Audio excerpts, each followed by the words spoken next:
Hey everybody, it's Greg and it's another edition of Unbreakable podcast. It is Tuesday, October the 15th. Already? We're halfway through the month. Where is time going? Oh, Jesus. Before I get into stuff, there he is, your friend of mine, the patron saint of this podcast, Bud Bob. There he is, lounging. That's one of the great things about Bud Buddy. He was a great lounger and a great eater. Those are like the two things he did the best in life. And if we could have a gig like this, eating and lounging, hey, why not, right? There he is, the great lounger. We miss you, but we love you. Well, what do we do, huh? We talked about it. The Eagles game. I talked about the Eagles game. I was at the Eagles game, run a mess. They win, they won, a win is a win is a win. I get it. But play the Browns are won. And then you had the coach yelling at their own fans, acting like a fool at the press conference. He had his kids up there, shields. He apologized. Apologized to fans for being enough. Yelling at them on the bench, do it. And I think somebody got broken. I think Mr. Nori got on the phone, said, Nick Sirianni, come here. I want to talk to people. And I think he was called up the carpet. I think he was called up to the flush offices of Jeffrey. And he was, I could see Nick Sirianni shaved his head, and I could see him sitting there, wiggling. Hey, but I didn't know. And don't you do it. Because it really is stupid, It is stupid. You don't yell at your own fans. You don't pick a fight with the media because you can't win. You cannot win. The fans are going to be here a hell of a lot longer than Nick Sirianni. And the media, too. You can't win. So don't do it. Somebody had a really good, I forget who it was, really good comment that the less you say in Philadelphia, the better. And you got to give Andy Reid credit because he said nothing. he said nothing. Time zones. Time zones. That was Andy Reid. Right there. And you got the Nick Sirianni guy who's jabbering and talking all the time and really not saying a damn thing. So, where are we with the Eagles? Well, we're 3-2, which is good. And they really haven't played their best game yet. I mean, if we've seen the best of the Eagles, we's in trouble. I tell you, we haven't seen the best game. And they're going to New York Sunday, 1 o'clock, playing the stinky Giants. And I think it's going to be the Saquon Barkley. I think Saquon Barkley, if beat up the ball enough, is going to have a big game because he's got revenge on his mind. On New York. So I think it's going to be a big Saquon Barkley day. As long as they're screwed up. I was looking at the standings this morning. But I was watching the game last night. Did you watch it?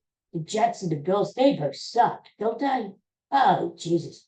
They couldn't get out of their own way. They had like 22 penalties between them. They were bad. Oh. And I'm thinking to myself, what did I watch this crap for? Then I realized because they had other crap on there, the Yankees and the Cleveland Army. And what is it with this New York thing already, huh? I mean, you got the Mets winning, then you got the Yankees winning, the Jets, thank God they lost, or else you never hear the end of it. The Giants lost Sunday night. So all of a sudden, you got New York, New York. Stop with New York. Jesus. Anyway, Yankees played Guardians again tonight, game 2. And then we have the Mets coming back to New York to play the Dodgers. 3 games there, tied 1-1. Now, the Mets are not going to sweep the Dodgers. They're going back to LA. Now, will they go back Dodgers up 3-2 or Mets up 3-2? I don't know. We'll see. But I think the Dodgers take 2 out of 3 in New York, go back to LA, up 3-2, wrap it up, and to the World Series. That's what I'm thinking. And, as much as I hate to say it, it kills me when I say it. It's going to be a Yankees-Dodgers World Series. This is what has been destined. This is what Major League Baseball. I'm not saying the games are fixed. No. I'm just saying this is destiny. We haven't seen a Yankee-Dodger World Series in a long time. This used to be the norm when I was a kid. The Yankees and Dodgers have played in the World Series more than any other 2 teams against each other. And it was destined to happen again. And plus TV wants it. Major League Baseball wants it. You've got the LA and the New York markets are the 2 biggest TV markets. And then you've got the show Judge versus Otani. Like Godzilla versus King Kong, And they're going to play that up. So that's what it's going to be. I'd love to see the Guardians get in because they're a small market. And it would be great to see Cleveland get into the World Series. Could not believe the Cleveland franchise, first they were the Indians, and now they're the Guardians, have not won a World Series in 75 freaking years. That's older than me. Ay, ay, ay. That's older than dirt. 75 years. And here, as Eagles fans, we thought we had it bad. Well, we didn't win a championship since 1960. And we finally won one in 2017. 75 years? Yeah, God. That is old. I've had dogs live. Speaking of which. Anyway, so I'm looking at the NFL this morning. The standings are a mess. First, you got the NFC East. We've got the Eagles and Washington. Who would believe Washington? Up there. Cowboys are 3-3. Good. They're on a bye. They're in disarray level. Jerry Jones just had his 82nd birthday Sunday. He looks like he's 102. I'm just saying. And, he was the present for him on his birthday was the Cowboys got their butts kicked 47-9, which is like the worst home loss the Cowboys ever had. Happy birthday, Jared, Mr. Jones. So, and then you've got the NFC North. That's like the power conference. We would have thunk it. All these teams are 4-2. The Bears, Packers, Lions. The Vikings are 5-0. Lions 4-1. Lions go to Minnesota this week to play the Vikings. That will be a big game. NFC South, who cares? Nobody cares. And the West, the 49ers and the Seahawks are 3-3. And it's talking about mediocre, And then in the AFC, you got the Chiefs are 5-0 in the West. No surprise there. Texans leading their division. Bills leading their division. And then you got the Baltimore and Pittsburgh tied in the AFC North. No surprise there. So, you don't have like one mega big team this year. You know? So this is what sports is anymore. It's all this mediocre mishmash stuff, you know? Oh well. So anyway, Flyers play tonight in Edmonton. How about those Edmonton Oilers getting off to an 0-3 start, huh? They were supposed to be like one of the Stanley Cup favorites, and maybe they will be, but Flyers, I would I would doubt it if the Flyers went in there and pulled the upset tonight. They're heavy underdogs, but hey, anything can happen. Hey, guess what today is? Oh God, it is I Love Lucy Day. It is. I'm not kidding. It's National I Love Lucy Day. And why? No, it's not Lucy's birthday. She was born in August. I Love Lucy started on this day back in what the hell? 1951. Ah, yes. I Love Lucy made its television debut on this date here. The sitcom was the first to be performed before a live audience. That's interesting. I Love Lucy aired for 6 years, was the first sitcom to end its run, still number one in ratings. I guess Lucy and Desi said, let's get the hell out. We'll go out on top. That's right. We did an I Love Lucy TV Classic of the Week. We did. I have to look back in the archives. Back in 1822.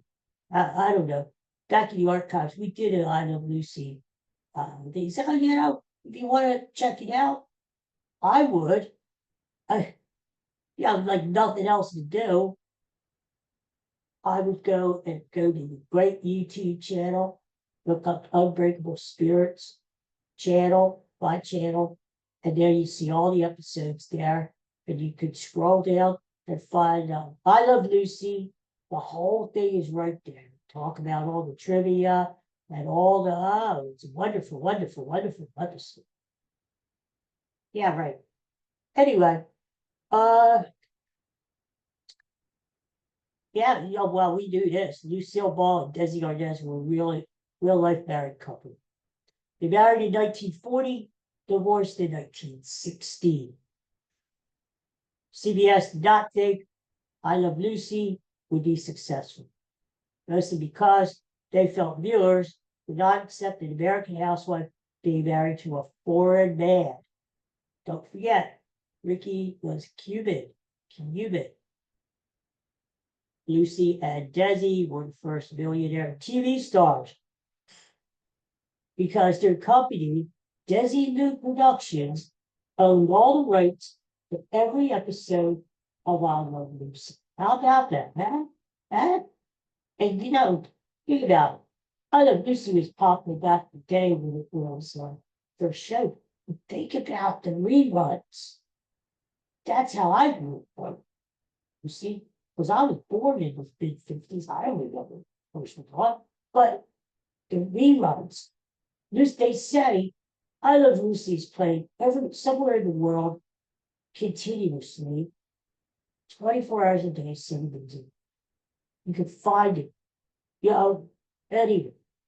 But it is I love that show. I still watch it if I come across it. I'll stop and watch and say, oh yeah, I remember this one. This is the one where Lucy's in Italy and she's stomping the grapes and she's throwing them at the other.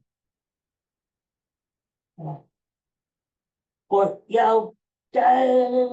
my favorite episodes were when the gang, they always had to take Fred and that pains in the last, and they always had to take them with them. And they went to Hollywood for like the whole season. And it was great because they met all these stars, John Wayne and all the stars out there were co-starring in the show, Harpo Marx. And you just got them out of the apartment, New York apartment. Yeah, they're out there. The premise was Ricky was filming a movie, Don Juan, a Latin lover. And he was out there, and mostly it was about Lucy and Ethel getting into all kinds of trouble. And then they went to Europe one season. They went to Europe, and they went to all the different countries, and it was fun. So those are my favorite episodes of Island. You remember the one where they were in the candy factory, and they had to like wrap up the candy real quick, and more candy was coming faster and faster, and after they started shoving them in their mouth, the candy or down their blouses and stuff. That is like, now that's comedy. That's comedy. Don't give me this Seinfeld crap. That's comedy right there. Anyway, I do love Lucy, and they're probably celebrating up in, do you know, Jamestown, New York? That's where Lucy was born, and that's where she is buried. Did you ever go up there to see her tombstone? I saw it's like a heart shape, like I love Lucy, and there's always flowers there, and they also have statues all around the town of Lucy and Ricky and stuff. And I believe, I've never been up there, but I believe there's also a museum. And I love Lucy Museum. I don't know if they have the original apartment set up there or not. They got something like that there. But I Love Lucy is just an iconic. You gotta wonder, will people be watching I Love Lucy in like another 200 years? It's not something I think about or stay awake dreaming about, but you gotta wonder, will people be watching it? I mean, the damn show right now is like, what, 75 years old? Yeah, so people still watching. What the hell? So that's I Love Lucy Gay, huh? Anyway, so that's about it. You know what? 3 weeks from today is election day. And all I gotta say is go out and vote. Okay? Vote, vote, vote. Trump was here in my country, Oaks, PA, which is right down the road from me. Right down the road there, no, actually it is only about 10 minutes away. And ironically, I wasn't there. I mean, come on. But I was reading about it. And for some reason he had this lady, Christy Nolan. She sounds like an elf, a Christmas song. Christy Nolan. Christy Nolan is what is she? What is she? Isn't she like the governor of South Dakota or something? That's the lady who killed the dog. Her own puppy, she killed the dog. Well, ironically enough,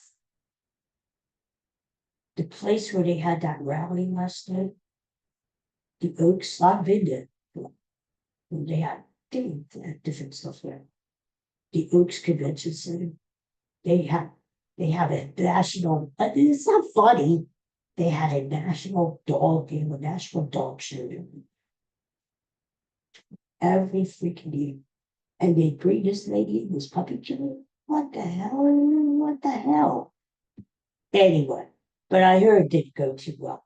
They had to keep the doors closed for security reasons, and got too hot in there. What did they say? 1,000 people crammed it, and I've been there. It's not the biggest convention place in the world, but they stuffed it in there, and people were getting sick. They had 2 medical emergencies. And of course, Trump, the compassionate guy he is saying, does anybody else want to faint? Don't. So they had 2 medical emergencies. They whisked them out the door. And then it was supposed to be a town hall where he took questions. Well, he didn't want to close it out, of course. So what happened was he stood there. I can't believe I read this. He stood on stage for like 40 minutes, just basking in the glow of his admiration. He let all these Don't be supporters of delusion. Didn't say a word, just had the music playing. Da, da, da, da, da, da, da, da. And he stood there 40 freaking minutes, just smiling, smoke, and basking in all this glory. A lot of people were walking out to them. What the hell is this? We don't even more than the cult people, we don't even get this. What the hell's happening? So that was the big quote unquote rally in Oaks, PA. I'm just saying. But we got 3 weeks to go. And we're getting down to the nitty gritty. Yeah. And it's going to be exciting. I don't know. You know what? Between you and me, I don't believe any of these polls. I mean, because I heard a really good theory last night. I heard a theory that, most of the polls, if you believe them, which I don't, say that Kamala Harris is ahead. Narrowly, but she's ahead. But the theory I heard was that Trump is putting out the word that he is ahead by like 2 points. And that when he loses in 3 weeks, then he'll say, oh, but I was ahead. The polls told me I was ahead. And now you're telling me I lost. Whoa, somebody stole the election. Wah. And where have we heard that before, huh? It's like Yogi Berra used to say, deja vu all over again. I don't know. Let's all move the cannon. You come with me. We'll go to Canada together. And all of a sudden, Canada's population over 300 million. But, hey, well, that's about it today. Yeah? What a show. A poot. I think it's time to take a nap. Well, now I'll probably do some other stuff. I gotta tell you, before I leave, I am in the final phase. Of my, I told you I'm writing short stories. That's hard to say. Short. And I got 23 of them done. And they've been edited, and I like them. They're good. And they're in the final phase. And then we're going to try to get them out there so people can read them and enjoy.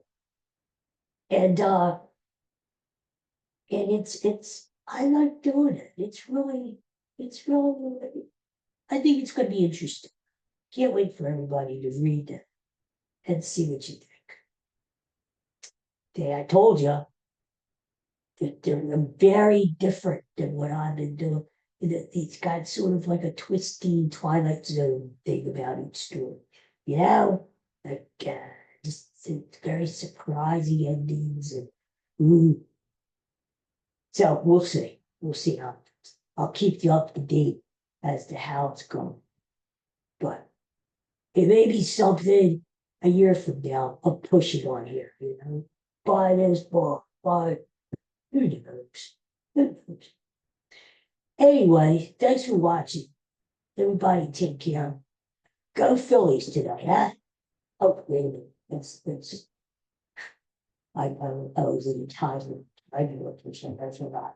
No Phillies. Oh well. I just don't want to see the freaking Yankees. Just don't want to see the freaking Mets either. Oh God. They give me the words. All right, everybody. Take care. Have a good day. Stay warm.